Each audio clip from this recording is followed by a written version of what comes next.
लाड़काणे में ॻाठे टोड़ महांगाई ख़िलाफ़ अवामी वर्कर्स पार्टी जे सॾ ते एहतिजाजी रैली कढी वई आहे। अपडेट कयूं पिया। ब्रेकिंग न्यूज़ आहे। पेट्रोल, बिजली समेत आम वहापे जी शयुनि जे अघनि में वाध ख़िलाफ़ शहर जे अलाहाबाद खां प्रेस क्लब ताईं रैली कढी धरणो हयो वियो आहे। रैली में औरतुनि, ॿारनि समेत वॾे अंग में माण्हुनि शिरकत कई आहे। सख़्त नारेबाज़ी कई वई आहे। तफ़सील मालूम कंदासीं लाड़काणो मां रशीद समोखा।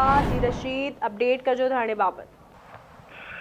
जी बिल्कुल, लाड़काणे में अवामी वर्कर पार्टी ज़िले तरफ़ां तेल, बिजली ऐं आम वाहिपे जी शयुनि जे अघनि में वाध ख़िलाफ़ जेको आहे शहर जे अलाहाबाद खां रैली कढी, एहतिजाजी रैली कढी वई आहे, जेकी लाड़काणे शहर जे मुख़्तलिफ़ रोडनि रस्तनि खां थींदे प्रेस क्लब अॻां पहुती आहे, जिते उन्हनि धरणो हयो आहे, जंहिंमें मर्दनि, औरतुनि पोरियत आहिनि ऐं वॾे अंग में उन्हनि शिरकत कई आहे ऐं पार्टी जा झंडा खणी, बैनर जेके आहिनि उहे खणी सख़्तु नारेबाज़ी कई आहे। उन मौक़े ते जेके अॻवान आहिनि, कामरेड आलिया बख्शल ऐं कामरेड सिंगार नूनारी, फौजिया नूनारी, उन्हनि समेत वॾे अंग में जेके अॻवान आहिनि उन्हनि रैलीअ में शिरकत कई आहे। उन्हनि ख़िताब कंदे रैलीअ खे चयो आहे त समूरनि हुकूमतुनि अवाम खे को बि रिलीफ नाहे ॾिनो। IMF खां जेको आहे कर्ज़ जे नतीजे में ग़रीब जेको अवाम मथां महांगाईअ जो बम किरायो वियो आहे।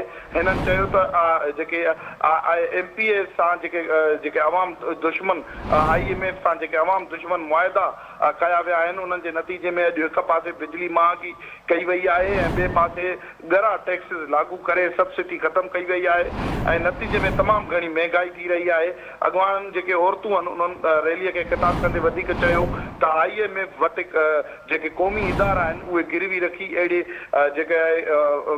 जेकी गिरवी रखिया विया आहिनि।